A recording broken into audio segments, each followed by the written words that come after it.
காமராஜர் பேச்சு போட்டி. பிறந்து சிறந்த மொழிகளிலே சிறந்தே பிறந்த மொழியாக எம் தாய்மொழியாம் செந்தமிழ் மொழிக்கு எனது முதற்கண் வணக்கத்தை தெரிவித்துக் கொள்கிறேன். அனைவருக்கும் வணக்கம். என் பெயர் யாஷினி. நான் 6ஆம் வகுப்பு படிக்கிறேன். அழகு தமிழே இவரது பேச்சு, சமத்துவம் என்பது இவரது மூச்சு. தென் நாட்டு காந்தியும் இவரே, கதராடி அணிந்த கல்வியின் தந்தையும் இவரே, தர்ம வீரரும் இவரே, கர்ம வீரரும் இவரே. அவரே கர்ம வீரர் காமராஜரே. நான் இப்பொழுது கர்ம வீரர் காமராஜரை பற்றி பேச போகிறேன். பெருந்தலைவர் காமராஜரின் சிறப்பு பெயர்களில் ஒன்று கர்ம வீரர் காமராஜர். காமராஜர் அவர்கள் 1903ஆம் ஆண்டு ஜூலை 15ஆம் தேதி விருதுநகரில் பிறந்தார். இவருடைய தந்தையின் பெயர் குமாரசாமி, தாயார் சிவகாமி அம்மையார் இளம் வயதிலே தன் தந்தையை இழந்து விட்டார்.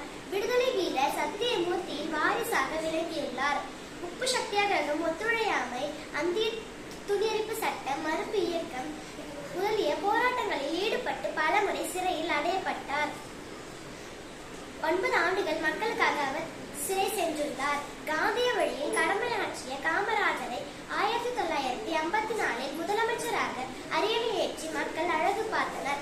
1954 முதல் 1963 வரை 9 ஆண்டுகள் தமிழக முதல்வராக பணியாற்றினார். காமராஜர் அவர்கள் முதலமைச்சர் ஆனதும் அனைத்து குழந்தைகளுக்கும் தொடக்க கல்வி இலவசமாக்கப்பட்டது. பள்ளி இல்லாத ஊர்களில் எல்லாம் பள்ளிகளை திறந்தார். ஏழை பணக்காரன் வேறுபாடு இருக்கக்கூடாது என்பதற்காக பள்ளியில் சீருடையை கட்டாயமாக்கினர். கட்டாய கல்வி, இலவச மதிய உணவு திட்டம் என பல திட்டங்களை ஏற்படுத்தி ஏழை எளிய மக்களின் கல்வியில் முன்னேற்றத்தினை ஏற்படுத்தினார். காமராஜர் ஆட்சி காலம் தமிழகத்தின் பொற்காலம் என்று அழைக்கப்படுகிறது.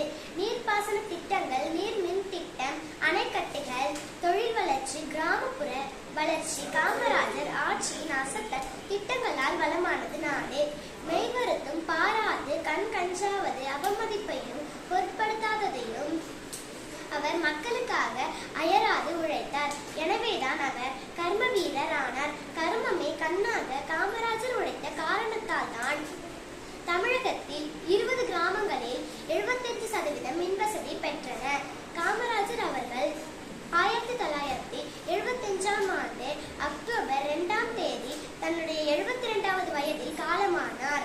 கர்ம வீரராய் மக்கள் மனதில் நிலைத்தவரே, கல்வி கண் திறந்தவரே, அணைகள் பல கட்டி தாகம் தீர்த்தவரே, பிறர் நலம் வேண்டும் என்று நலம் துறந்தவரே, பெருந்தலைவர் காமராஜரே, நாமும் நித்தமும் நாம் போற்றி வணங்கிடுவோம். நன்றி, வணக்கம்.